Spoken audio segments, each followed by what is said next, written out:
You already have a morning routine. The question is, how meaningful is it?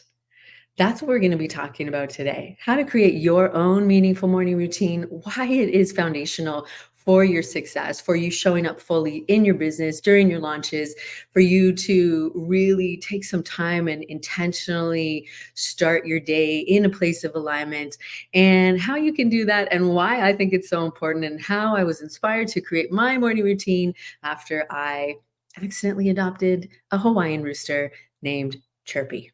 That is what we are going to be talking about today in this episode of the Purposeful Powerhouse podcast. So, welcome back. Welcome back.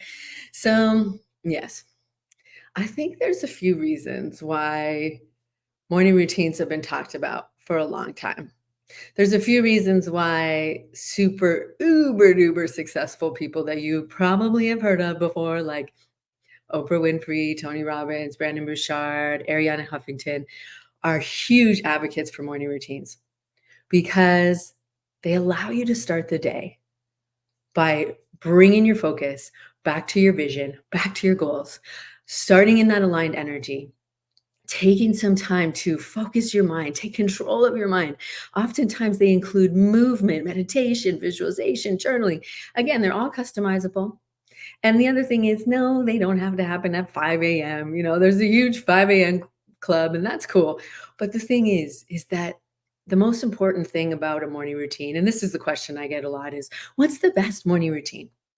Well, cheekily, I answer the one that you're actually going to do, the one that feels good to you, right? Because all of these suggestions that I'm going to be sharing with you today and that you read in the 5 a.m. club, or, the magical morning, or whatever it is that you have heard about before, it's only going to work if you actually integrate it into your life and make it part of your routine.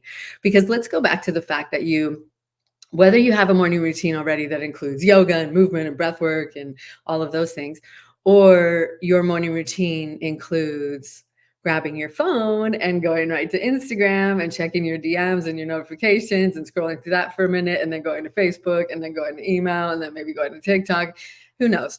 That might be your morning routine, right? And it's all good. It's all good. We are all where we're at, and it's all good. But I think as we are, having a new week, a new day, and at this point, a new year, then it's an opportunity for you to look at what you're doing and how you're doing it and how it leaves you feeling. Because I know for me, when I have my phone first thing in the morning and I'm like, oh, I just got to check that one DM from my client just to make sure that, we're starting at the same time or whatever. And then I check some other ones, and then inevitably there's something I need to go check on. And then it goes into this work spiral. And then it's more challenging for me to stay present during my yoga and my meditation time because I'm already thinking about work. And so, of course, if you're working with somebody that's expecting a baby, or some things are very time sensitive, right? So you may need to go and do that. But my challenge for you is starting your day by going right to your phone really serving you? How does it leave you feeling? Those are the questions that I want you to kind of start with and think about, because that's what this is does this help you to really align with your vision and live into your goals and show up with intention? Or is it just something you do because you've always done it? Again, said with love, and just a question to ponder, right? And so what I want to share with you is that I shared a little bit in previous episodes about when I got to a point of being so completely exhausted. My brain was always on the, I got to do something more. This isn't working. What should I do now? What should I try now? Trying all the different strategies, trying to show up consistently on social media, but just posting and then not really engaging. And there wasn't a lot of traction happening. And I was getting really frustrated. I was also helping someone else to grow their business. And so I was giving and giving and giving a lot, but yet I wasn't really intentionally giving back to myself. So I got to a point where I was really defeated and felt very depleted, was really anxious, was constantly kind of caught in that spiral, that whirlwind of anxiety where you feel like you're a kite in a tornado and just getting whipped around by everything, or was feeling completely in that space of, I don't think this is going to work. And I was really under the influence of the voice in my head that was like, "It's never gonna work for you. I don't even know why you try this." And I felt really sad and I was so frustrated and and so that was before I learned the tools of mental fitness. And it was a time when I really was in that place of believing everything in my mind. Everything my mind said to me, I believed to be true. But we hopefully and or maybe you're going to learn right now is that your mind is constantly working in your best interest of safety. When we stretch ourselves as entrepreneurs and as humans, that stretches us outside the realm of familiarity or a comfort zone. And so your brain perceives that as threatening. So it will do everything that it can to default to these old patterns of self defeating talk, overworking yourself, perfectionism, maybe procrastination, all of these different techniques of self sabotage that are subconscious. Right. And they happen below the level of our awareness until you start to become aware of them. Right. And you'll learn how to do that listening to this show.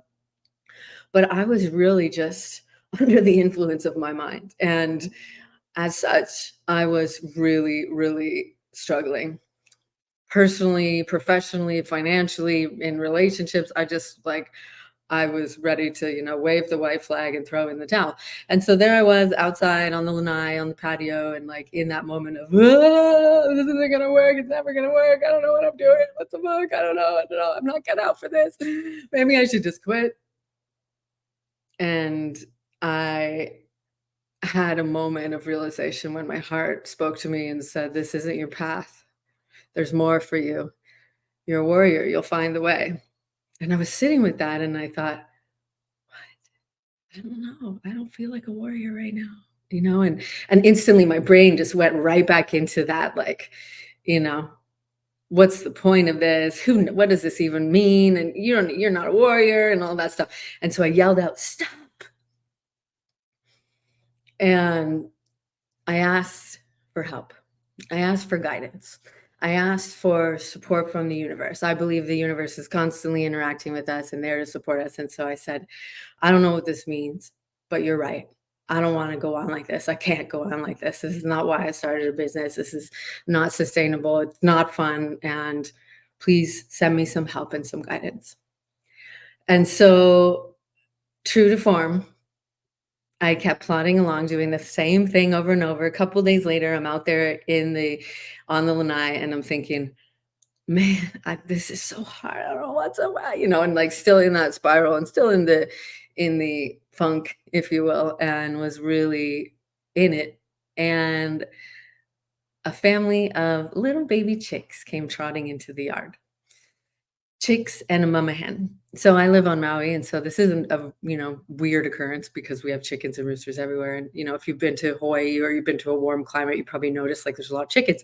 They don't have a lot of predators aside from humans and maybe mongoose and kitty cats. So they just kind of do whatever they want, much to my landlord's chagrin.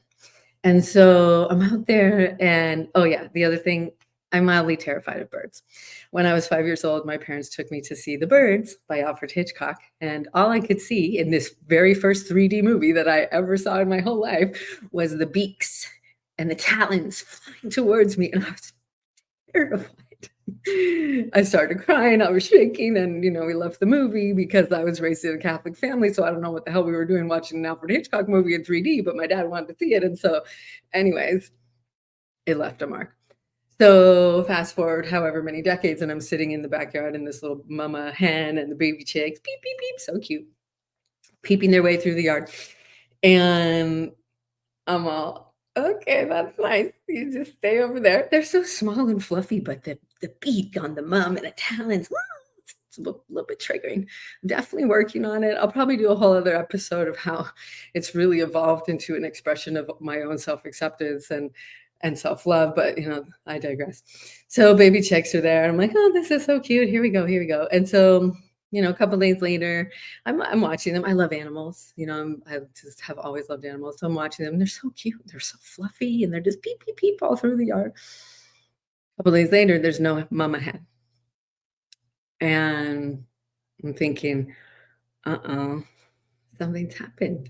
But they already know to go to the banana plant where there's a puddle of water and there's probably bugs and stuff. So the little baby chicks are clearly stressed. Like by this time, I've been watching them a couple days, and their peeps now are very sharp and they're fast. They're clearly stressed, and they're looking for their mom. And I'm like, "Oh no."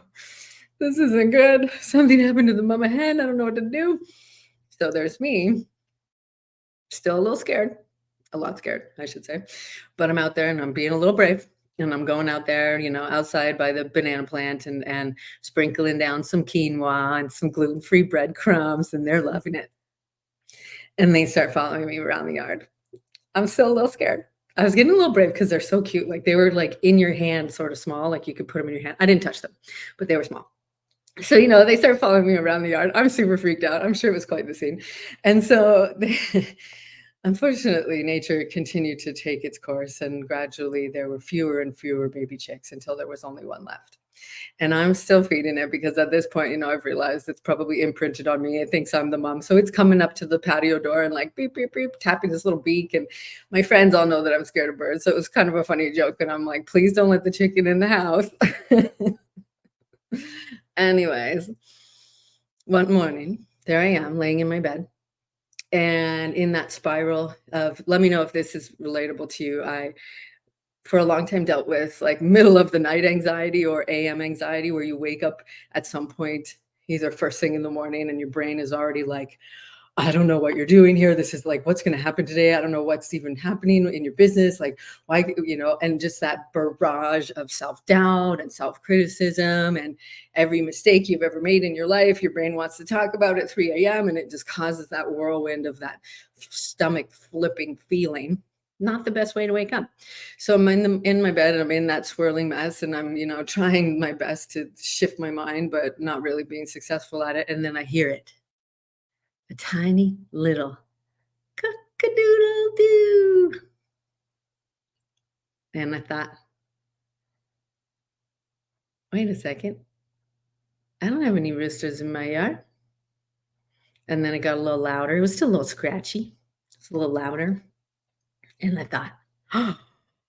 And I looked out the window, and guess who was sitting in the tree outside the window? A different tree than the tree that I had seen earlier. Chirpy the chicken, which is what I named it because it chirped a lot. Chirpy the chicken sitting in the tree just outside my window. But guess what? Chirpy is not a chicken. Chirpy is a rooster. Fun fact, unless you look closely, it's really hard to tell whether or not they're male or female until adolescence, when they get the opportunity and the ability to crow like a rooster. So there I was thinking to myself, oh, that's great. Yeah, that's good. You adopted a rooster. He now lives in the yard and he thinks you're his mom, and he's going to be here every day waking you up, and you barely sleep as it is. And then my heart said, hi. Hey, you remember a couple weeks ago when you were asking for help and you said any form of guide would be welcome? Do you think it might be possible that the universe has sent you a rooster? A, because you're scared of him. B, because it's hilariously ironic. And C, because we'll soon to find out what other reasons maybe this might be helpful. And I thought, yeah, you're right. Maybe so. Maybe so. And the reality of living near a rooster is that you can't beat them. I mean, what's the expression? If you can't beat them, you join them. I'm certainly not going to be aggressive towards them. It's not what I meant. But I realized, okay, well, there's something to be learned from this fella that wakes up happy every day. And so I started to observe him. And I started to recognize that there was a few things for me to learn here. I had really gone the wayside with my own morning routine at that point. And I thought, well, this is really interesting because, of course, the classic totem of a morning routine is a rooster. And so I started to observe Chirpy, the rooster, and I recognized there are a few really powerful qualities about him that I think are really applicable to morning routines to make them more meaningful and impactful in your life. The first one is how consistent he was.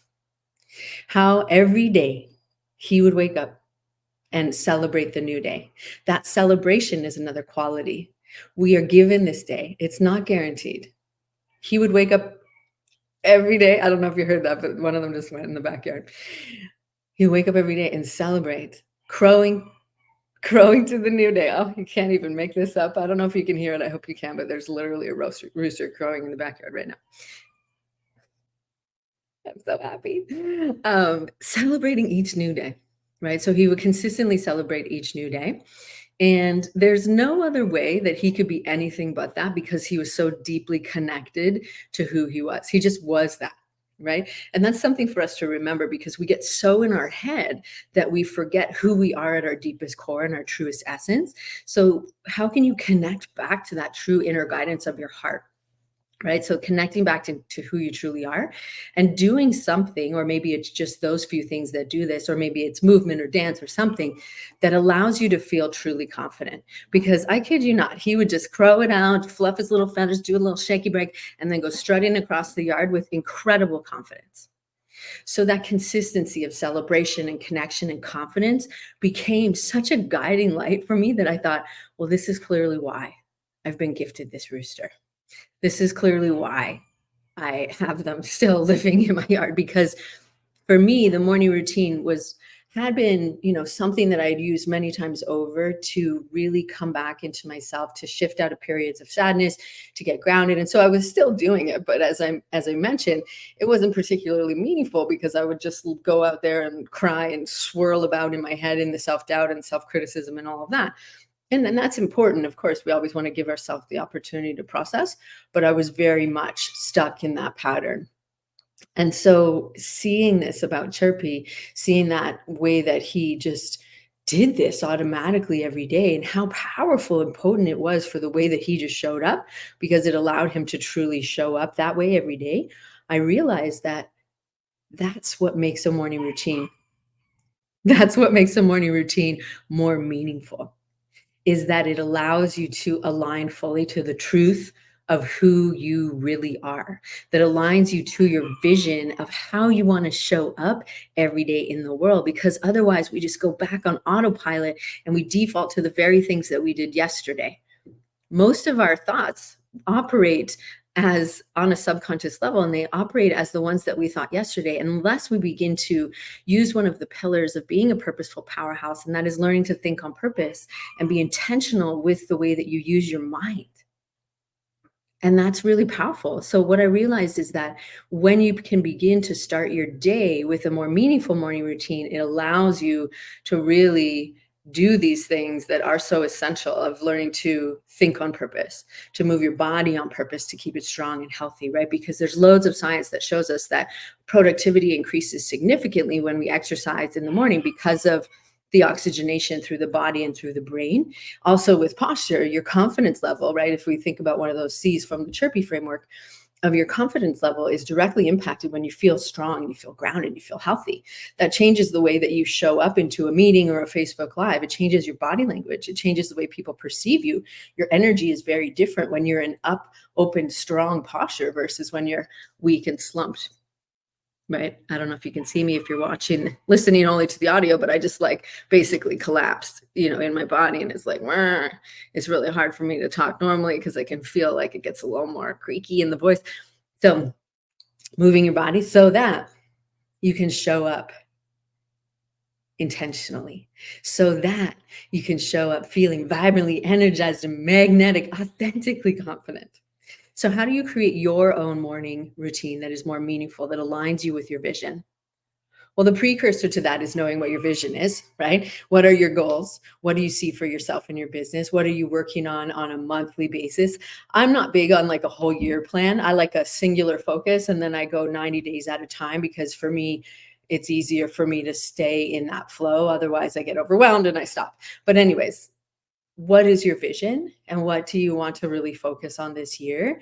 And who is the version of you that lives in that vision, right? How do they walk and talk and what have they let go of? What beliefs do they have? That all of that sort of investigation that you can really sit into to truly begin to have that information so that you are connecting to it daily or often throughout the week. Okay. And so that's the precursor to the morning routine, is knowing where you're going. So you've expanded your vision, right? You expand your vision. And so the first step, so meaningful morning routine, the acronym gives you the 3 core pillars of a meaningful morning routine. So the first one is M, and that's where you meditate on your vision. And that's where you begin to realize what you get to let go of, what you no longer have the space and time for. The old patterns of self-criticism or self-doubt or playing small or being inconsistent or whatever it is, deciding that you're no longer allowing that to pass by your conscious awareness because that doesn't align you with your vision. So sitting in that for a moment, but then having that conscious decision of, okay, what does your vision feel like? What is it going to feel like when you grow your movement to hundreds of entrepreneurs around the world? What is it going to feel like when you're able to serve your clients at a very high level and you're seeing the ripple effects into their life? Whatever it feels like for you, whatever your vision is, that's what I want you to get into, the energy of your vision. And then the version of you that is in that vision, meditate on their beliefs. And this is where we can start to integrate some of the tools that you may already like, as in a more traditional style of meditation or maybe visualization, seeing yourself walking on the stage, seeing yourself holding your book, whatever it is, right? And you can integrate some journaling, gratitude, maybe some tapping, whatever forms of mindfulness or focus attention of the mind you enjoy, that would fit into this first pillar of the meditation. Okay. And I'm open to ideas because sometimes meditation is movement, it's walking, it's chanting, it doesn't have to be necessarily sitting on the cushion with the incense lit and, traditional style, although that's beautiful if you like it. Typically for myself and many other really busy brained entrepreneurs, that's really challenging. And so we don't do it. And so what ways of meditating actually are doable for you and enjoyable for you so that you get the benefit, right? That's the thing, is in order for us to get the benefit, we got to do the thing, right? Okay. So first M of the meaningful morning routine is meditation. Second M, movement. This is where you're moving your body on purpose to keep it strong and toned and fit and energized, right? To rev up your metabolism, to oxygenate your whole body because you're moving. So move in a way that feels good to you. Maybe that's going out for a walk. Maybe that's doing some yoga. Maybe it's working out. Maybe it's dancing. Maybe it's Tai Chi, whatever it is, move your body. Many entrepreneurs live life as an out-of-body experience in that they live from the neck up. But beautiful one, you have a body that needs and deserves your love, care, and attention. It should not be an afterthought. It literally is the vehicle that gets you to the finish line. It is the tool that you are using on a daily basis. And we want to make sure that you're taking care of it, right? Think about it. When you get something really nice and new, like when I got my current car, it had rarely been driven. And so there's like barely any sand in it. It was super clean. And I was like, I'm going to treat this really well. And I was so good about cleaning it and maintaining it and all the things. And then I started to kind of just get in my groove again. And I got out of habit with it. But think about it. When you've invested in something of a very high quality, you take really good care of it, right? You tidy it up, you take it to the mechanic, or whatever it is that you do when you have this investment. Say it's a car, right? You make sure you put the good oil and the gas and da da da da. Yet with our bodies, we tend to treat it like an afterthought. So some sort of movement that feels really good to you is super beneficial to include in your morning routine because it helps you to embody the intention. And so that's where you can really move your body in a way that really helps you to drop into that powerful grounded energy, right? The version of you that lives in your vision, how do they move? How do they walk? How do they talk? So we want to make sure that you're healthy so that you can do the things necessary to achieve the goals.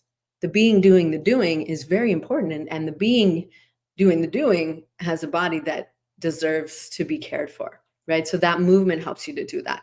And then so that we have our meditation, we have the movement, and then we have repetition of your power statements.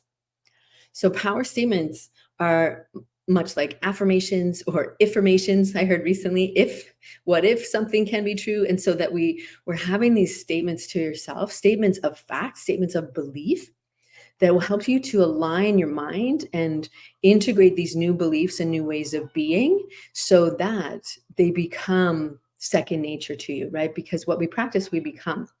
So this is where when you have that information from your vision, that vision version of yourself, and they have these statements of, I am powerful, I am driven, I am focused, I show up, I take action, whatever it is, that's where I want you to start to really repeat the power statements to yourself. And that can be an intentional moment during your exercise, during your yoga, and dropping into the intention, giving your attention to that intention, right? The original AI, attention on the intention, and really repeating these power statements to yourself. So that's the essence of a meaningful morning routine, so that you can align yourself with your vision. And what this helps you to do is truly show up for yourself so that you can show up for others. It's like putting the water in the watering can so that you can water the plants, right? That's really where it comes back to, is because in order for you to do the things necessary to achieve your goals and live into your vision and make it a reality, it does take you showing up for yourself. And the ideal is to show up for yourself in a way that also supports your business growth, also supports your ability to show up vibrantly for your clients, your creativity, your focus, your productivity, all of that, because they're all interconnected, right? That's the holistic way of looking at you and looking at your business, is that all of these parts support each other. All of these parts support each other. And truly, especially when you are someone like myself and many entrepreneurs who are also working with challenges like ADD, ADHD, depression, anxiety, bipolar, then these are really powerful to have as your routines, so that you have something that you're doing consistently for your physical, mental, emotional, spiritual health. So that you have the morning routine, but look how there was so much room to play in each of those pillars, so that you can be creative, right? We have that consistency, but we have the opportunity to have the fluidity within it that gives you the space to play. And that's fun, right? It kind of satisfies your shiny squirrel, restless tendencies of like, oh, I want to do something different now. I'm so bored of this. I haven't seen the results yet. And so we get to play within that framework of the MMR. So meditation, movement, and repetition of your power statements. So that's what I wanted to share with you today. I hope that that was really helpful. And so in the end, as you probably heard earlier, Chirpy and friends still live in the yard. But in the end, it really helped me to solidify those habits of consistency and celebration and confidence and deep connection by having the meaningful morning routine and really living into those pillars and truly living into that decision to show up from that place every day, to truly show up as the purposeful powerhouse CEO that is in charge of the life and the health and the direction of your business and yourself. And so for me, that was just such a powerful game-changing tool, and it has become a non-negotiable for me. And it's a non-negotiable at any point in my business cycle and sales cycle, because it is really directly impactful and beneficial, because your energy is everything and you can't fake your vibe, right? So if you pick up your phone and you go right into that spiraling, chaotic feeling inside a launch or inside a busy time during your business, then it's really hard for us, at least for me, to get back on track. And I'm very much more likely to be in that frantic, frazzled, chaotic energy if I start the day that way. So that is what I wanted to share with you, because when we start the day with intention, we show up and live and move and breathe and show up on purpose, then it directly impacts your outcomes, your ability to sell out your programs without exhausting yourself and avoiding that dreaded crash after cart closes, because you've just given it all and you haven't poured back into the watering can. Like you've just been watering all the things, right? All the plants, all the flowers, but the watering can itself, your reserve, your reservoir is empty. And so my vision and my goal for you is to have an aligned self-care strategy that supports your business strategy, that supports your launch strategy, that supports your vision and your goals. So if you would like some support on that, if you're feeling inspired and you would like to refresh your morning routine so it's more meaningful, to align your self-care strategy with your business goals, with your vision for your business, then I would invite you to check out the Goal Getter Power Session. It will be in the show notes and in the comments below, because it's a brand new offering that I've created that helps you to truly have this foundation in place so that you are showing up vibrantly energized, authentically confident, magnetic, intentionally creative, and in flow. So you're on point and in flow. And you're able to respond to challenges and recover from challenges if and when they happen, so that you continually show up in that aligned energy. And then that way you're able to achieve the launch goals and not get to that point of that defeated and depleted crash after the fact. You're able to really avoid the outdated patterns of self-sabotage so that you can continually keep coming back to that intentionality of the way that you use your energy and your mind. If that sounds interesting to you, check out the link in the show notes and in the comments about the goal getter, the goal getter power session, because I think that it would be really supportive for you to be able to overcome launch anxiety, to stay in that grounded and connected place. So take a look at it. If you have any questions, reach out to me on Instagram or on Facebook. I would love to connect with you, and I look forward to seeing you soon or having you be part of this community. And until next time, thank you for being here, and thank you for making the time and the intentionality to live and move and show up on purpose every day. Take good care. Bye-bye.